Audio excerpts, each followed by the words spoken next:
And I think people like that just need to die. When MJF didn't seemingly want to show up at AEW Double or Nothing, the rumors were flying that he'd purchased a ticket out of Las Vegas and was on his way back to New York or New Jersey or whatever greasy area he's from anyway.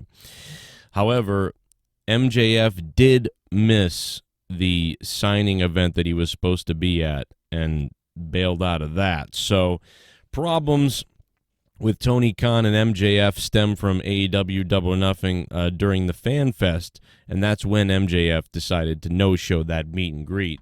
Even though people had already bought tickets, Samoa Joe also was unable to make that appearance as well.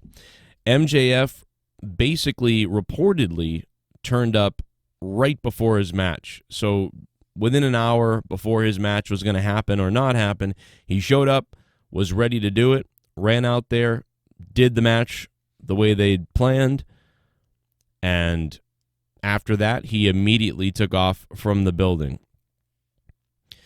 During the post-show media scrum, Wrestling Inc.'s Nick Hausman asked Nick Khan, or rather Tony Khan, geez, I got Nick Khan on the mind, asked Tony Khan about the MJF situation, and, Tony Khan had this to say.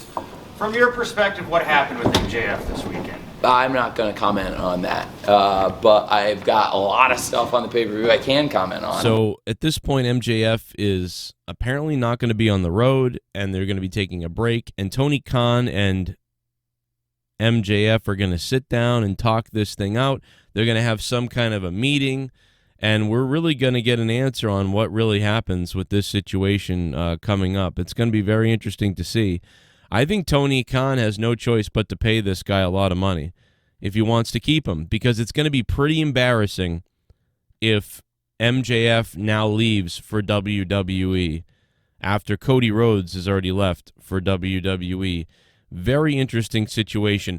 Tony Khan also had a bit of a meltdown at the press conference, which we covered the other night, but hey, let's take a look at it right now because it's just so fun. Record in fucking court in the state of California that we won the Friday Night War. Just ask Jerry McDivitt because he fucking wrote it. Hey. And this guy won it versus Matt Sydal, who's a great wrestler. He had another goddamn great match on Friday night. This fucking guy, he fucking did the Friday Night War. He did the first dance. He's done the record Double or Nothing. He did the record All Out in his debut. He was a big part of a record Full Gear, a great match with Eddie Kingston, and fucking he wrestled a bunch of young guys, a bunch of veterans in between there. Will Hobbs, Daniel Garcia, goddammit. And then he showed up, did the biggest program in terms of everything, TV, box ever with MJF. And then he did the goddamn main event here. He's the biggest part of financial success in the history of this company. Let's fucking go!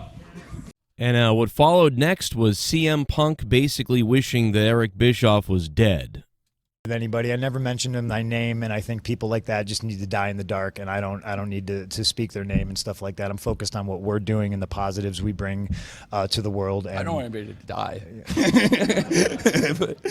Anybody, I never mentioned him by name, and I think people like that just need to die. People like that just need to die.